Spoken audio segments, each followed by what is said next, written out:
Hello, grade 12s. Welcome to today's show. It's Economics with me, Spiwe Vilagazi.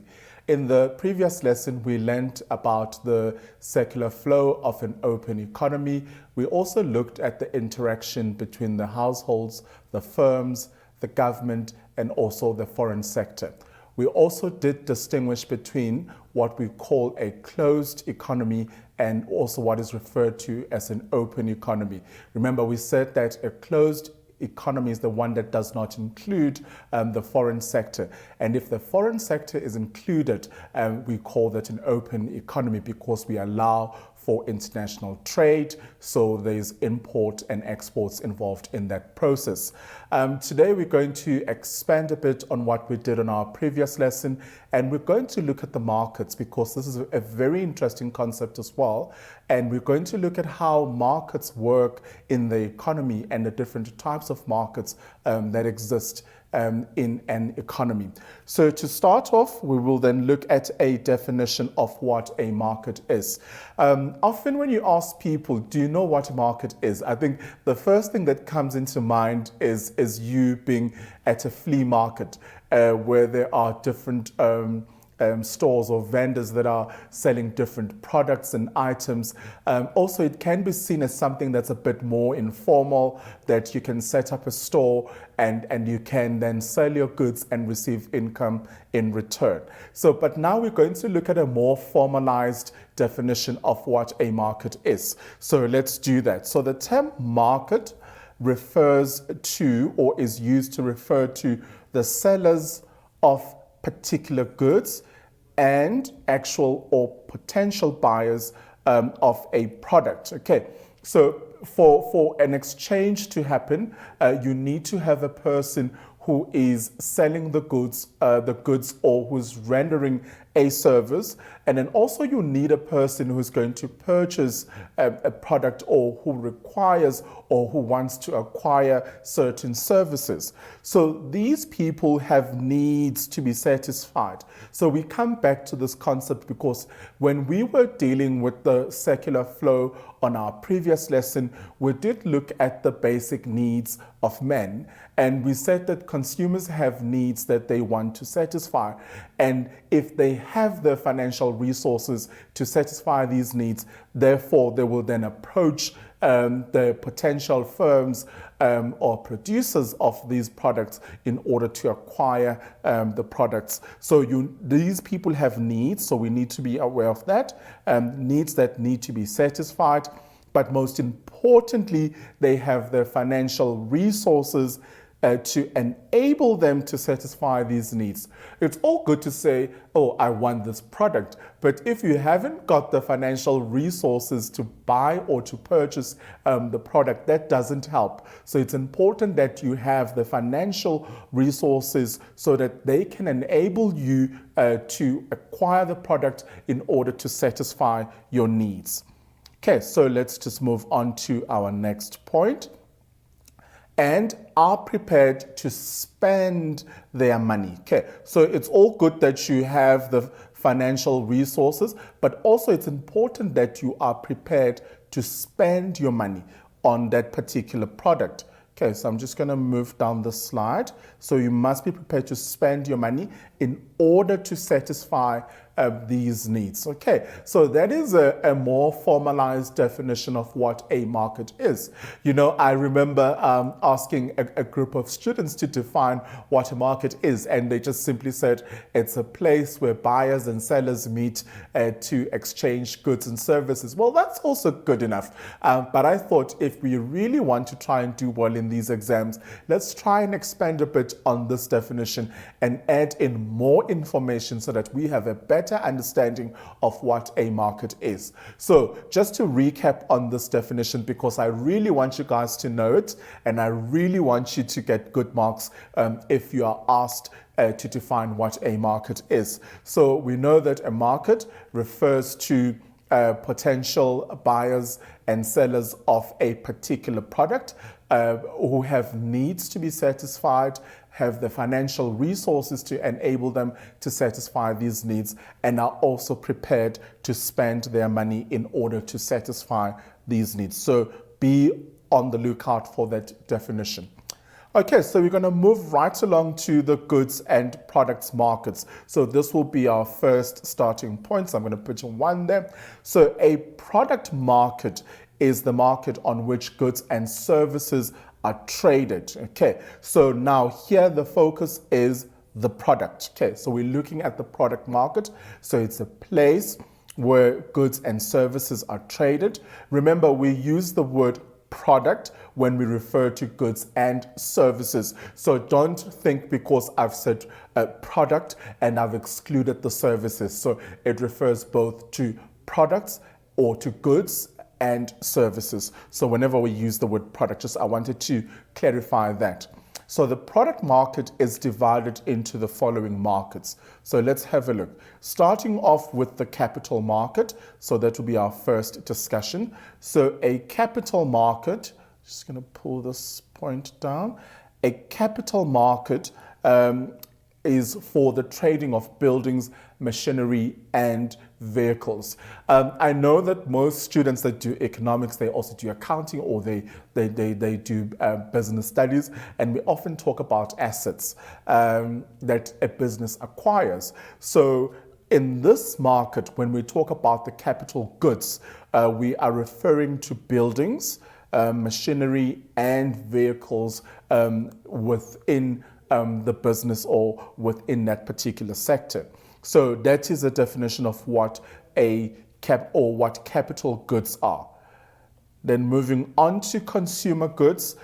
Consumer goods market, this is for the trading of non-durable consumer products or goods and semi-durable consumer goods and also durable consumer goods. Okay, so you need to be clear here because we're not just dealing with the durable consumer goods, but it also refers to the non-durable and the semi-durable consumer goods. Okay, so it's all inclusive in this when we look at consumer goods. We're not just looking at durable goods or semi-durable, but we're also looking at non-durable as well. So it's much more inclusive, where else we've looked at these concepts in isolation in terms of what non-durable is, semi-durable, and durable goods as well. Okay, and then the service market includes the wholesale and the retail, transport, and financial market.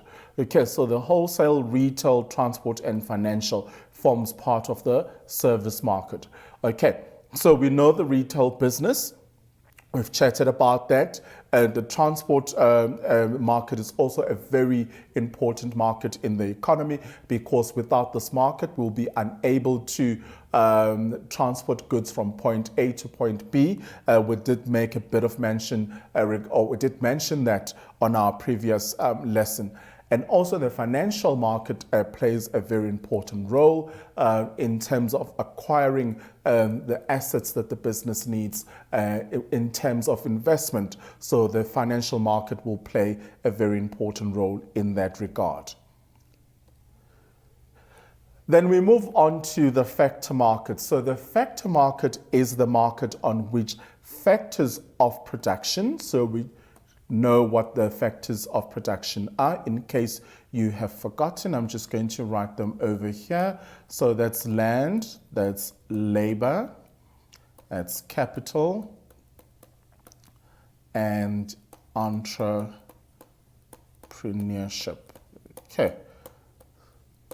Okay, so these are the factors of production. And also on our previous lesson, when we looked at the factors of production, we also looked at the remuneration for each factor of production. We know for land is you get rent for that, and then for labor it's wages or salary, capital you earn interest, and then for entrepreneurship it's profit. Okay, so it can be subdivided into markets according to the factors of production, such as the capital market, so over here, the labor market, there we go, and the natural resources market, which will be the land. So when the land and natural resources, that's the same concept.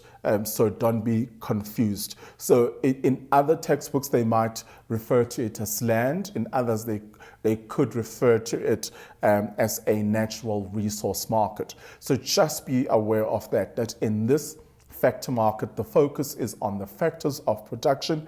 And for you to understand the factor market, obviously, you need to have a good understanding of what the factors of production are and the significant role that they play in the economy.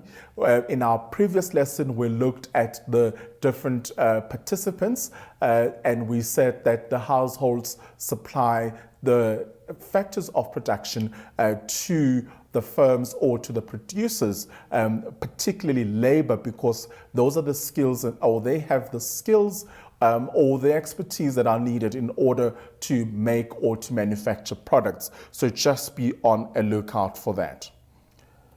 Okay, so moving right along. So each of these markets can gain or can again be divided further. For example, the natural resource market contains the agriculture, fishing, forestry, and mining. Okay, and we would also refer to this as the primary sector because that is where we find these activities: farming, fishing, forestry, and mining. Okay, so that's easy stuff.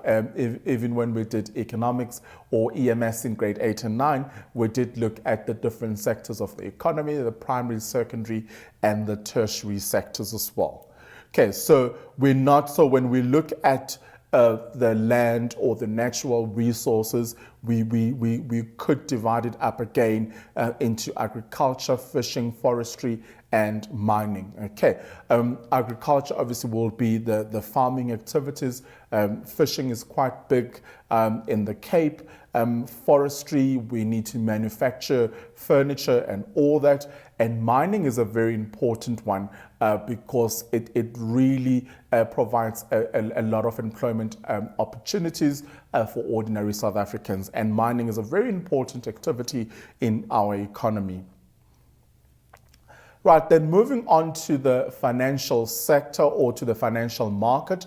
The financial market is the market on which financial securities are traded.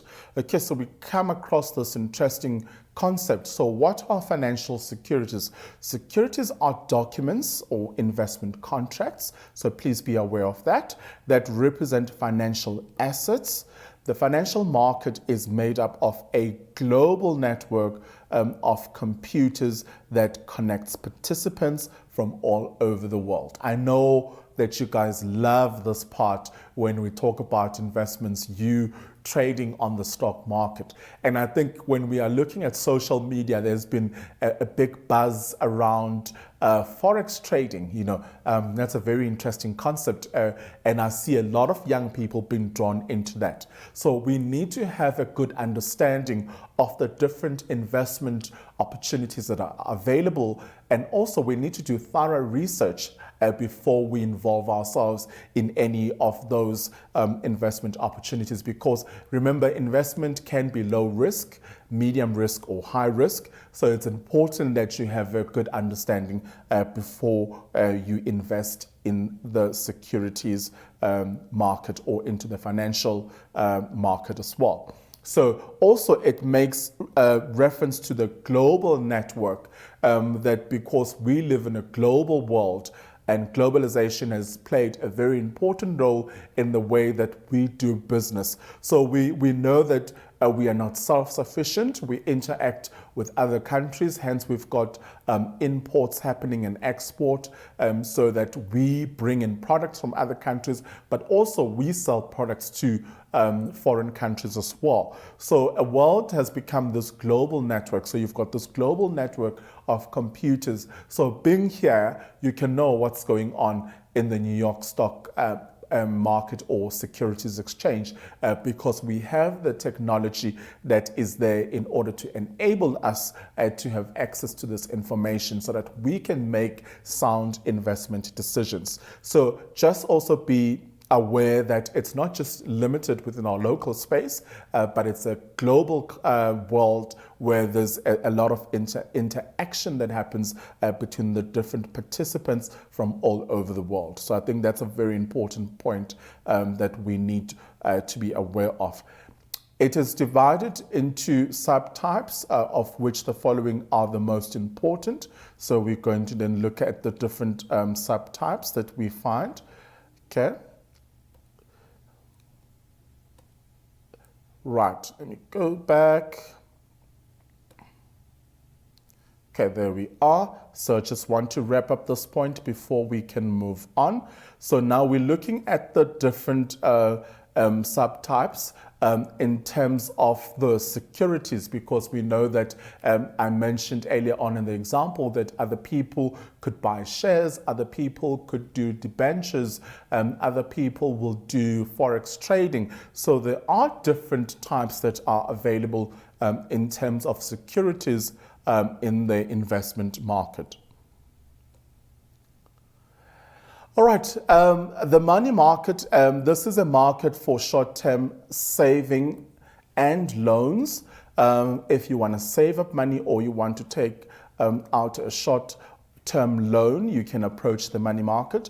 Kinds of securities that change hands in this market. Bankers' acceptances, short-term company debentures, I mentioned that earlier on, treasury bills, Reserve Bank debentures, and short-term government bonds. Okay, so those are the ones that I want us to focus on for now, and we will then add more example as we go along. But also the South African Reserve Bank is a key institution in the market. So we want us to talk a bit more about this when we come back from our short break. So what I think we will do for now, we will just take a short break, and then when we come back, we will then recap the bankers' acceptances and then get more clarity and understanding on this. So it's time for a short break. I'll see you right after this.